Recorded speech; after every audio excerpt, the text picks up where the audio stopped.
This is your life. Assalamualaikum warahmatullahi wabarakatuh, teman-teman musikal. Jumpa lagi dengan saya Hadi. Hari ini kita akan bahas tentang perpolitikan di Provinsi Bengkulu. Di mana kita tahu tahun ini sudah masuk di tahun politik. Nah, kita mau tahu nih bagaimana tanggapan anak-anak muda Bengkulu, milenial Provinsi Bengkulu menanggapi pemilu atau perpolitikan di Provinsi Bengkulu. Nah, hari ini spesial sekali. Kita kehadiran tokoh mahasiswa energik, dia juga punya prestasi yang luar biasa. Langsung saja kita sapa, tidak usah berlama-lama lagi, Asep Malius. Ya, belum kenal Bang? Iya, sehat. Kabar gimana? Alhamdulillah baik Bang. Apa kegiatan saat ini, Seth? Untuk sekarang masih berkuliah saja Bang. Ikuti organisasi sambil cari pengalaman ya Bang. Asep ini juga punya prestasi di Bujang Gadis, Asep. Iya, Bujang Gadis tahun 2018 Bang. Coba bisa ceritakan tuh? Pada saat itu Bang masih duduk di bangku sekolah SMA kelas 2. Itu ada teman dari kesiswaan nyuruh ikut Bujang Gadis di Provinsi Bengkulu. Didukung juga oleh sekolah. Jadi pas ikut kebetulan lolos. Nah, alhamdulillahnya kemudian membawa nama baik Kabupaten Bengkulu Selatan di provinsi. Pada saat itu mendapatkan predikat Bujang Persahabatan tahun 2018 Bang. Ya. 2018. Sekarang masih Bang, masih menjabat ya. Menjabat sekarang. Di Tabot ini kabarnya ada sibuk-sibuk juga. Oh iya, untuk di Tabot ini penutupan Tabot kita akan ada penampilan dari Bujang Gadis Bang. Iya. Di malam penutupan. Iya, itu teman-teman. Iya. Penampilannya seperti apa? Itu penampilannya kita akan menari Lengeng Serawai Bang. Mungkin nanti kan akan disuguhkan dengan atraksi lainnya. Benar. Oke, seperti yang saya bicarakan di awal tadi, kita akan dengar pandangan milenial terhadap pemilu di Provinsi Bengkulu. Itu Seth. Ya, Abang mau tahu dulu nih dari Asep sendiri sebagai mahasiswa kan, udah mendengar pemilu ini, apalagi pilpres ini kan luar biasa kan.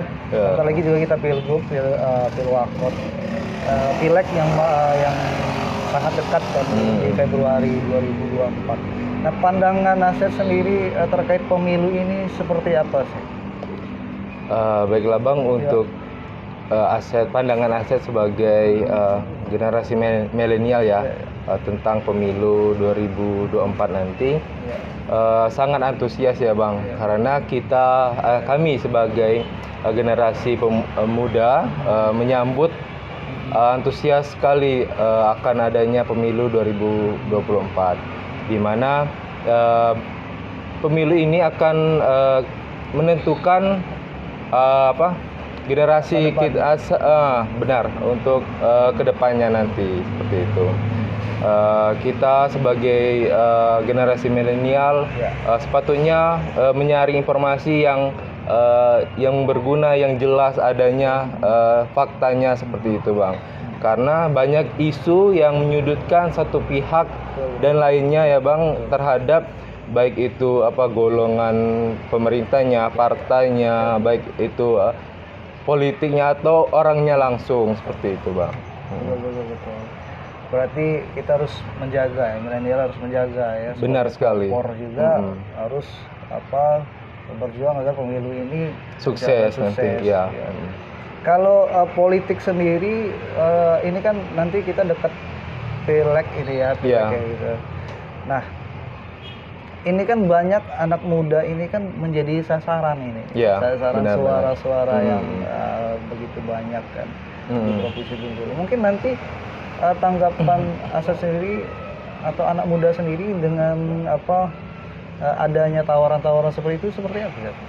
Untuk tawaran itu Bang, balik lagi ke personal kita masing-masing. Kita mempunyai organisasi Bang, dikarenakan organisasi mungkin adanya tentang pemilu kedepannya, kita bakal menanggapi akan adanya pemilu tersebut. Jadi balik lagi personalnya kalau menurut saya Bang. Bagaimana kita menyaring informasi, kan kita mendukung salah satu, kita tidak boleh memojokkan yang lainnya seperti itu Bang. Ya.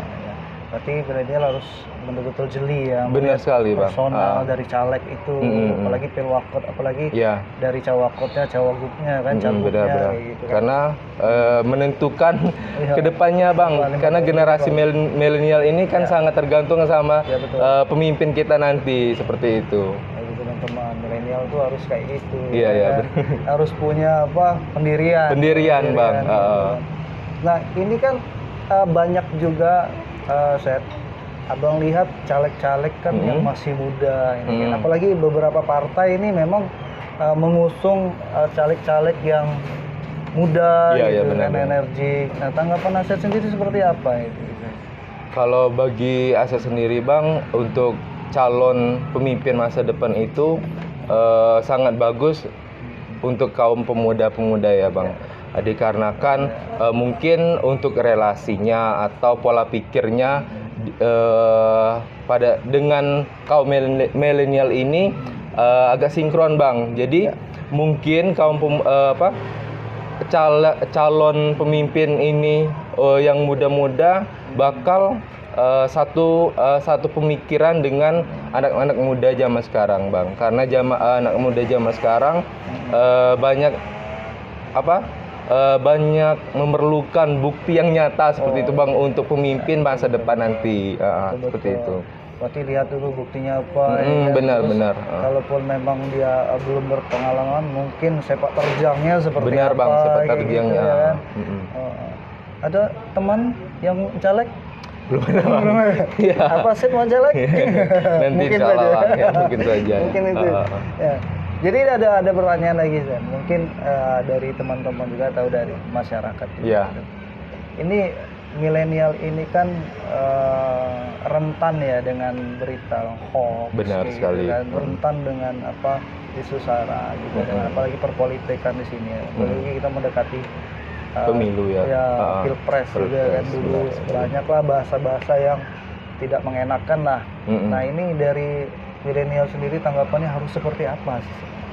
Jadi Bang, untuk memilah dan memilih isu-isu yang benar atau yang mengandung unsur sara atau bagaimana Bang, kita harus benar-benar jeli akan adanya isu-isu tersebut. Seperti misalkan ada berita tentang ini, kita harus mencari terlebih dahulu apakah benar isu tersebut, baik itu isunya negatif ataupun positif. Karena kita baik itu positif Bang, kebanyakan media gimana ya, kebanyakan orang kan mungkin membuat untuk menaikkan popularitasnya seperti itu Bang. Jadi kita sebagai kaum milenial harus memilih dan menyaring terlebih dahulu akan informasi tersebut Bang, seperti itu.